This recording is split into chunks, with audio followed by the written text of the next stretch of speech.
Good? Okay. All right, so hi, I'm Tom. I'm the building home inspector.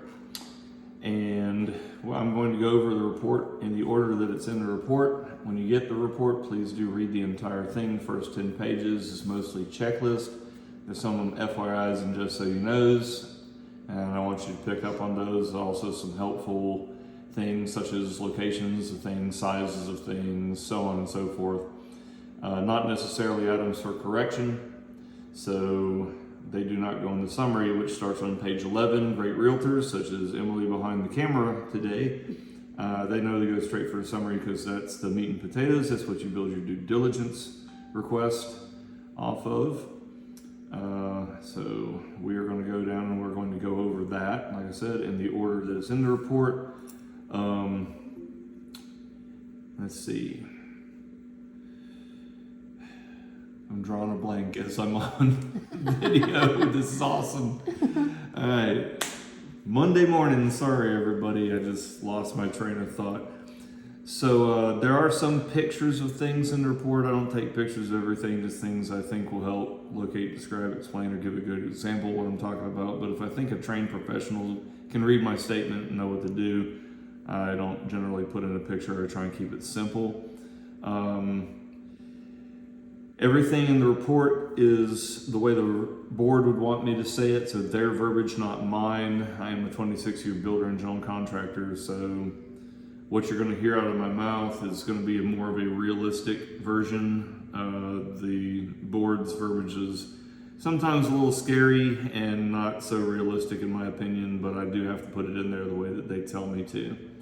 But I will be giving my opinions as I go along. Because, well, the reports are usually referred to further evaluation by a general contractor more than anybody, and I am one, and I'm just standing right here, so I might as well tell you what I think. Anyway, if you see right or left in the report, it's always right or left, as if you're looking at the house from the front, it's always right and left. Let's see, everything does go into the report, whether I think it's a big deal or not. Some things I think are silly. But the board says if you see it, you have to say it, and you have to say it this way. So, what am I forgetting, Em? I'm forgetting something. Not new houses have not new house stuff. Yeah. Anyway, seems like there's something else I normally say, but if I think of it as we go along, I will stop and say it. But let's just get into it. So, foundation, and I'm going to tell you right now, this is a concrete slab foundation and concrete cracks. It's not a matter if, it's a matter of when and how bad. Most settlement in the house happens within the first 2 years, and we're at 8 years on this house, and I'm kind of at the point of, if this is all it's done, it's probably done doing what it's going to do. That being said, there are some cracks that I noted in the concrete foundation. You know, a couple on the left, a couple on the right. And then across the back of the garage, well, I was explaining to Emily before we got on this video that when builders do concrete slabs, they have what's called control joints cut in the slab from various places, which are called load points, to basically ask the concrete to crack where they want it to instead of where it just cracks on its own. Not typically a problem, but basically every concrete slab has these cracks in these areas. I live in a slab home myself. Same thing, there's a crack where the side of the garage meets the front of the house where it's attached. Every time. I don't ever think I've seen a slab that didn't crack in that same spot. Well, that being said, it looks like it is cracked in that spot across the back of the garage where there's an expansion joint, so it's supposed to crack there. And then it looks like it's picked up that same control joint that is probably cut, and it's underneath the flooring where I can't see it, but being a builder, I know it's most likely there, and has gone across to the right side. So you have cracks on the left and the right that correspond with the cracks across the back of the garage, which we'll talk about this more in section 8, which is interior. But my statement in here is foundation and concrete cracks noted on the right and left sides in multiple locations, also in the garage at left and right, and a connection to the house in the rear. Potential indications of settlement, further evaluation needed to determine correction if needed. But I did note that some are lined up and possibly following control joint through the house from side to side. So see section 8 for further notes. And there's some pictures there that you'll see. That was actually all the foundation notes that I had. Exterior, it looks like someone has knocked one of the stones off of the stone veneer in the front. That can be pretty easily put back by a stone mason or brick mason. Also, very typical, every report has a statement, all exterior penetrations of the walls should be checked and sealed with silicone to prevent water entering and damage. Of course, this house was built at a time when it was house wrapped, so even if you have an opening, it's probably still not going to get to the frame structure anyway. But things like pipes, wires, and vents, conduits, window and door openings, and exterior cladding, transitions between different types of materials, basically any connection or anything that water could follow through and get to the structure should be silicone sealed. And there's also a few places where siding is damaged. Usually looks like, maybe weed eater or rock thrown by lawnmower. Should be fairly simple to fix those. And then there's some other example pictures. I did note exterior wood components should be checked and paint and caulking touched up as needed to prevent water damage. There's a little bit of on the back door where I guess they had a dog at one time. The dog's kind of scratched the trim at the door and it just needs to be touched up so it doesn't get water damaged. Also, the door does not have silicone where the jambs come down on top of the threshold, and that's basically every door ever. No one ever silicones that joint, but they're supposed to. But that prevents water from going in to that crevice and rotting out the door jamb. And also underneath the threshold where it's sitting on top of the foundation should be silicone there so water doesn't go underneath the door. Let's see. Of course, it is a concrete slab, so there's not a whole lot that it can hurt. Let's see, the roof. There is some algae growth on the roof. It is 8 years old. And you can see some of the black streaks on the roof. It's not bad. It could be very easily cleaned off with someone that does pressure washing, but does soft wash roof cleaning. So they can clean off the algae, but not damage the shingles. And then in the attic, there were a couple places where the blown insulation has just been disturbed, maybe by somebody maybe running some security or something in the house, maybe the cable guy, who knows.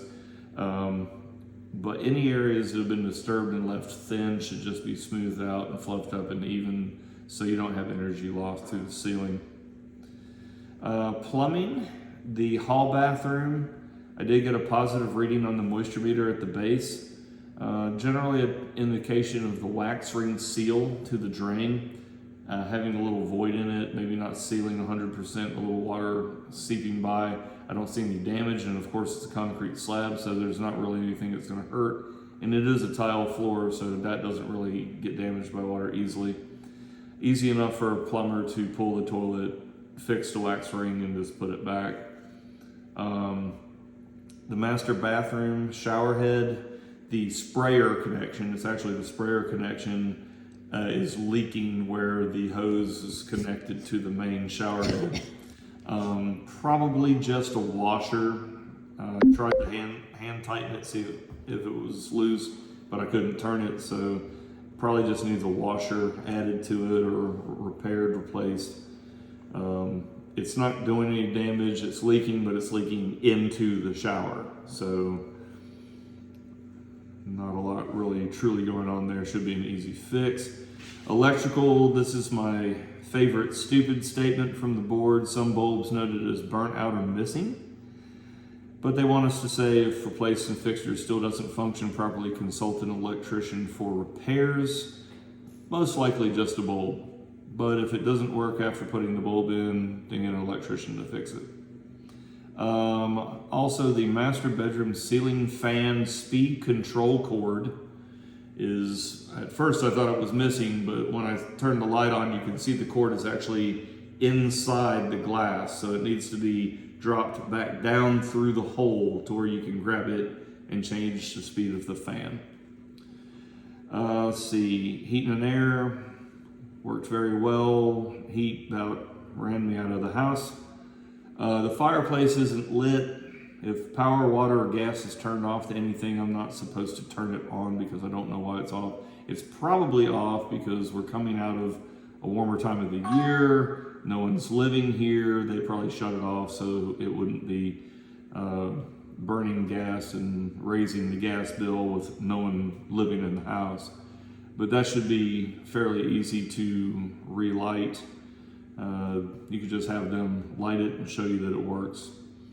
Air conditioning, it is too cold outside. It is below 60 degrees right now. So yeah, it is still below 60.